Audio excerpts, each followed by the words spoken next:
is up, you guys? King Lagerfeld here, back with another video reaction. And today we're going to be doing another Mr. Ballin video. This one is Top 3 Places You Can't Go and People Who Went Anyway, Part 10. So yeah, I really do like this series. I mean, it teaches you, to not be so careless with your decisions. So yeah, let's go ahead and see the top 3 stories in this episode. Let's go ahead.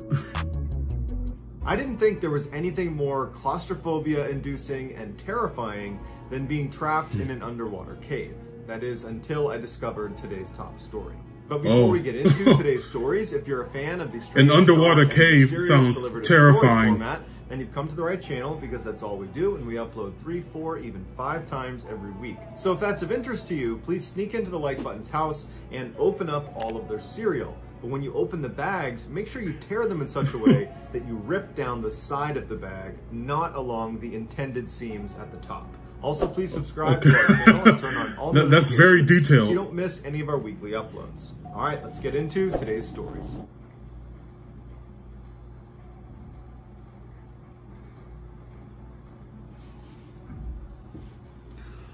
No boundaries. Daniel Dukes always seemed to have an issue with respecting boundaries. In 1996, when Daniel was 24 years old, he became obsessed with this video game series called Ultima, which in the early days of PC gaming was this huge hit. It was this open world role-playing fantasy game. Daniel figured out where the creator of this game lived, and in the middle of the night in the spring of that year, he went to this guy's house and he knocked on the door.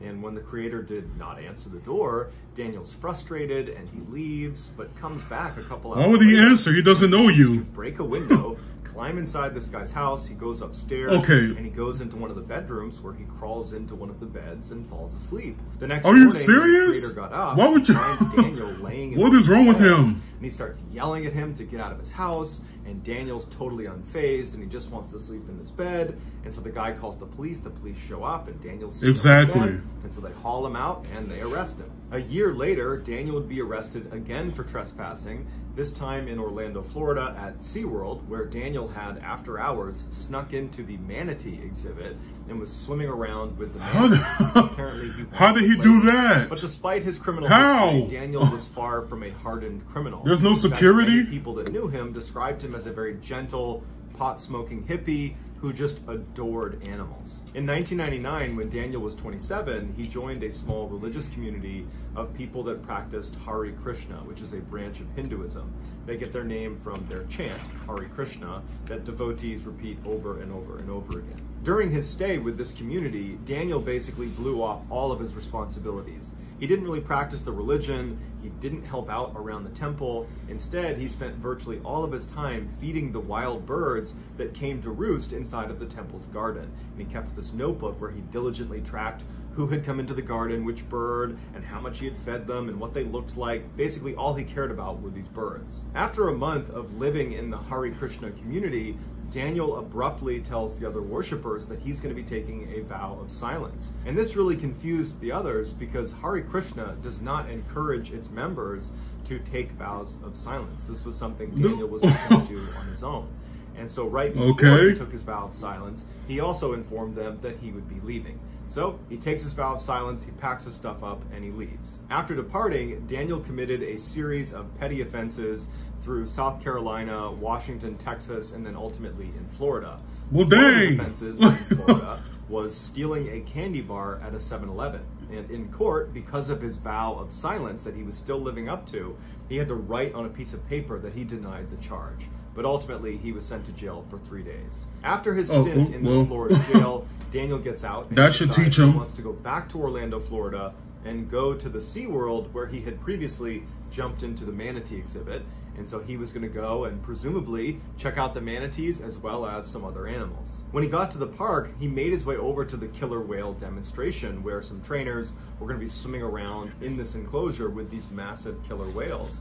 And witnesses said they remember seeing Daniel. I'm not understanding why is he still allowed at SeaWorld? Totally transfixed. Shouldn't he be banned or something? Open-mouthed and fascinated with what he was looking at. But apparently Daniel's biggest reaction to any part in the show was when the trainers brought out Tilikum, the biggest killer whale ever held in captivity, measuring over 22 feet long and weighing over 12,000 pounds. Daniel was just totally 12,000 pounds? So that night, after the park shut down and everyone went home, Daniel came back, now wearing a bathing suit. He's gonna mess with him, right? And he sneaks back into SeaWorld the same way he did a couple years earlier when he snuck into the manatee exhibit. And somehow, why was he not banned from the park? Without being picked up on a camera? And he makes his way over to the killer whale enclosure. He hops the fence, he takes off his shirt, takes off his shoes, so he's just got his bathing suit on, and he jumps into the massive pool with Tilikum. When Daniel jumped into the manatee exhibit, he had said he just wanted to play with the manatees. And so it's assumed that when he jumped in with Tilikum, he just wanted to play with Tilikum. And apparently Tilikum was really eager to play with Daniel. Yeah. Tilikum quickly played with Daniel by biting his shorts and bringing him to the bottom of the pool and dragging him along the bottom until Daniel drowned. And then after he drowned, Tilikum basically thrashed him around, throwing him up and down, ripping off pieces of him, until finally he draped Daniel's body over his back, and that's where Tilikum kept him. The next day, when the staff showed up, I mean, I don't feel bad. He asked for it. They couldn't get Daniel's body away from Tilikum because Tilikum wanted to keep his toy. And so they had to use a special medical hoist to lift Tilikum up into the air to recover Daniel's body. Daniel's death was ruled an accident as a result of his poor decision-making, and so as such, Tilikum was not punished. And he shouldn't be. I mean... In 1910, miners drilling inside of the Nika Cave in Chihuahua, Mexico, punctured through the ground and discovered this flooded cavern. After pumping the water out and stepping inside of this cavern, they were amazed to see these massive gypsum crystals that had formed on the walls and the ceiling all over this cave. Oh, wow. Although the crystals were beautiful, they were far less valuable than what these miners were after, which was silver. So instead of trying to, mine out these crystals, they told the locals in the area that they had found this cave and that they really ought to come down here and protect it because it's this amazing natural wonder. And so for the next 100 years, the locals in Chihuahua, Mexico, basically kept this cave that they nicknamed the Cave of Swords under lock and key so that no one would go in there and destroy these amazing crystals. Fast forward to the year 2000, and two men are inside of this mine, not the Nika mine where the Cave of Swords is located, but a mine that was right up against it. And they're drilling down, and they're actually at the same level of where the Cave of Swords is located. And they don't know it yet, but they're drilling underneath the Cave of Swords. And they eventually puncture into the rock, revealing this underground flooded cavern. Now, these two men are not tracking that this is right underneath the Cave of Swords. So they're not thinking there could be crystals inside of this flooded cavern. They're thinking there could be silver down there. So after pumping all the water out of this cavern, they crawl down inside, and it opens up into this massive cavern with these enormous crystals coming out of the ceiling, the walls, everywhere. And they are like 10 times, 15 times bigger than any of the biggest crystals inside of the Cave of Swords. These are literally the biggest crystals in the world. And this cavern looks like Superman's Fortress of Solitude. It's this unbelievable landscape. This new cave would be dubbed the Giant Crystal Cave, and like its counterpart, the Cave of Swords, it would be handed over to locals to protect. Now, you'd think people would be lining up like crazy to get inside either of these two caves. Those things are huge. Natural wonders. But the truth is, nobody wants to go inside of these caves because they're death traps. Even though both of these caves have had the water drained out of them, their humidity level is still 100%. Which means if you're in there too long in either of these two caves, you run the risk of your lungs starting to fill with water, effectively drowning you. In fact, scientists speculate that it would take about 10 minutes for this to happen to you if you were inside one of these caves, assuming you were not wearing a special breathing device that was pumping dry air back into you. But even if you were wearing these special air tanks, the cave would still kill you in about an hour because the temperature exceeds 130 degrees Fahrenheit. And so if you combine the extreme heat with humidity, it's not even worth it. Don't even go in. Underground cave, you have a natural oven that if you stay in there too long, it will cook you alive. So the only people that go inside of these caves are researchers that wear all the special equipment, and they only go inside for a couple of minutes at most. But in 2001, so 1 year after the discovery of the Big Crystal Cave, one of the workers who helped drain out the Big Crystal Cave decided, you know what? I want a crystal for myself. And so using his understanding of the mine, his access to this particular section of the mine. Some of these people just deserve it. Like, you know the risk. Why are you doing that? The only special Why? he had was a saw. Because he figured he could get in there and saw off a piece of one of these crystals and get out of there in just a couple of minutes, certainly well before anything bad would happen. And they said they're not even valuable, right? He identifies the crystal he wants, and he starts sawing off the bottom of this crystal. But it dislodges a huge chunk of the crystal that falls on him. Now, when it fell on him, that didn't kill him, but it pinned him inside of this cave. At this point, reality and he couldn't get out very quickly for this guy. He didn't tell anyone where he was going because it was illegal, and he knows that nobody checks inside these caves to see if people are trapped or stuck, because they don't expect people to go into these caves, and they're off limits. A couple of days later, researchers went down into Big Crystal Cave, and they discovered this guy still pinned underneath the big crystal he had cut from the ceiling. It was unclear whether he had died from drowning or from being cooked alive, but either way, he was deceased. To this day, Big Crystal Cave and the Cave of Swords are strictly off limits to the public. Oh, thanks to this guy, I'm sure, right? On June 30th, 2002, an 18-year-old named Daniel Dick was on vacation with his mother and his two younger brothers in Hawaii. Daniel had just graduated from his high school in Los Angeles, where he was the student body president. He was known to invite all of his classmates over to his house all the time for dinners, and girls would call him all the time to try to get advice about their boyfriends. And Daniel also would befriend troubled teens in an attempt to kind of pick them up and get them back on the straight and narrow. When he and his family left for this vacation, he had been working part-time at a grocery store and was getting ready to attend California State University in the fall. That morning, Daniel went down to the beach where he planned on doing some swimming and maybe laying out in the sun for a little bit, and pretty quickly he met three girls. And after about 30 minutes of chatting with them, he asked them if they wanted to climb over the fence and check out the blowhole. A blowhole is a fairly narrow hole that is situated on rocks right near where water is crashing. And this hole is usually formed by molten lava that has passed through underneath. And what happens is this hole is connected to a tunnel that feeds down. Scary, kind of risky.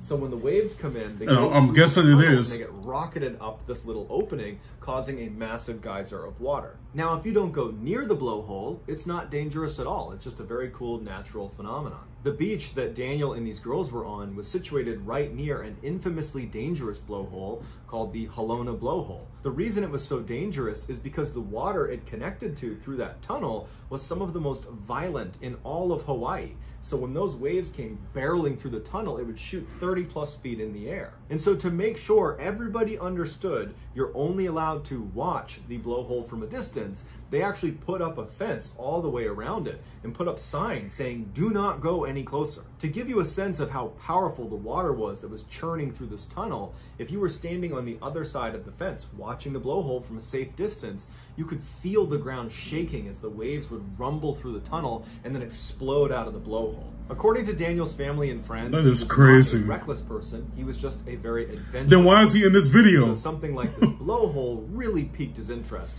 and he just couldn't handle being on the outside of the fence. He really wanted to get right up there and get a look at it. In fact, he told these girls he wanted to feel the power of the water. Oh, I'm sure you're about to feel it. The girls told him this was a bad idea. I'm sure you're about to. He was insistent, and he began walking over to the rocks where you could climb up and jump this fence. The girls went with him, but they stopped short of the fence. As Daniel made his way over to the rocks, he passed by a couple that was laying on the beach.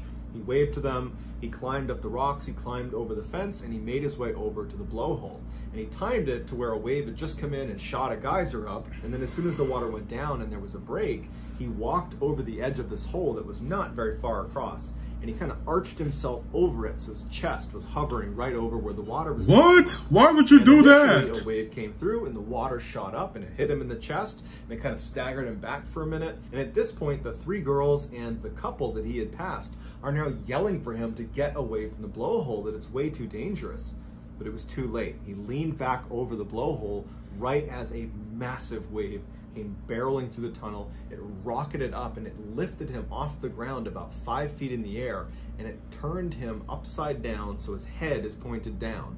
And when he fell, he went directly into the blowhole. The couple and the three girls that saw this happen, oh my goodness, his body position as being the perfect dive. And in order to actually get into the blowhole, you would need the perfect body position, because the opening is very narrow and it goes down 8 feet of just this narrow tube. And at the bottom of that, it opens up like the inside of a teapot.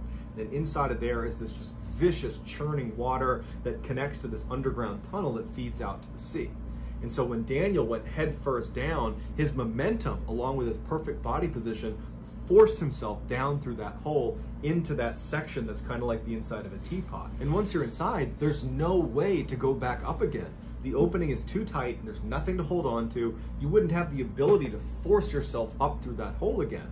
So the only way out is through the underground tunnel that leads out to the sea. But there are constantly waves pounding their way up this tunnel into the section where Daniel had fallen into. And so realistically, so he's just gonna drown, tries to swim through this fairly long underground tunnel is only gonna get so far before a wave forces them back or traps them in some way in this underground tunnel. As soon as Daniel went into the blowhole, the couple and the 3 girls immediately climbed up the rocks, hopped over the fence, and began looking into the tunnel, yelling for Daniel. I'm not yelling for him. He chose to do that. I'm not going up to that thing. They would feel the ground start to shake as another wave would come through the tunnel and erupt through the blowhole. And they know every time that happened, Daniel, if he was alive, he was completely submerged in water for 30 seconds or so every iteration that this blowhole erupted. By the time the police showed up, Daniel has been trapped inside of this blowhole for some time, and no one's heard him, no one's seen him, and so it's starting to look pretty grim. And the police would say it's nearly impossible for anybody to survive being inside of this blowhole, especially at high tide, which is when he went in. In fact, the police would say, we can't even send divers in there until low tide, because if we send someone in now, they're gonna get killed inside the blowhole. It's too violent inside. I'm just assuming that he's dead now. I mean, into the blowhole. It's been how long? So that if by some miracle Daniel was still alive, he'd be able to grab this line and pull himself up. He probably would not be able to pull himself through the hole to safety, but at least he could keep himself out of the water until rescuers could get there the next day at low tide. But when low tide came the next day and divers went out to the water, they discovered Daniel's body. It was floating near the area where water actually gets sucked into the tunnel and out through the blowhole.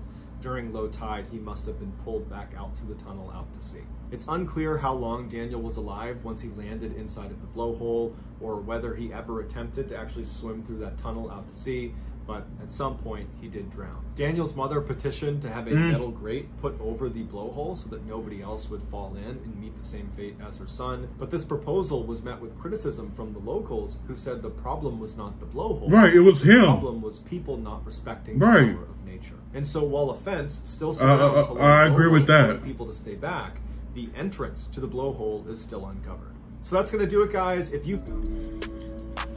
I mean, I completely understand, you know, the people, the public, not agreeing with what she was saying. I mean, you can't, why would you cover the hole? I mean, it's not, it's not nature's fault that your son didn't listen to the sign and climb the fence that was there for a reason. I mean, this video was kind of aggravating. I mean, it's supposed to be, I guess, because all 3 people kind of made that choice for themselves. I mean, that's like the common theme for this episode. It's just, you know, everybody just consciously made a bad decision and they ended up dying for it. So I wish I could feel bad for these people in any of these stories, but I really can't. So yeah, that's just it. I mean, they shouldn't have gone there, but they went anyway, as the title would say. But yeah, 3 interesting stories, but I mean, all 3 of them, I mean, you can't really feel bad. I mean, they made bad decisions. They had warnings before they did it, and they still did it. So what can you say to that? You know, I mean, RIP, but still, like, bad decisions, you know, bad outcomes. But anyway, guys, another great episode by Mr. Ballin. Let me know what you guys thought about this video down in the comments below. Make sure you like, comment, subscribe. Until next time, be blessed, be your best, and keep down the stress. Bye, guys.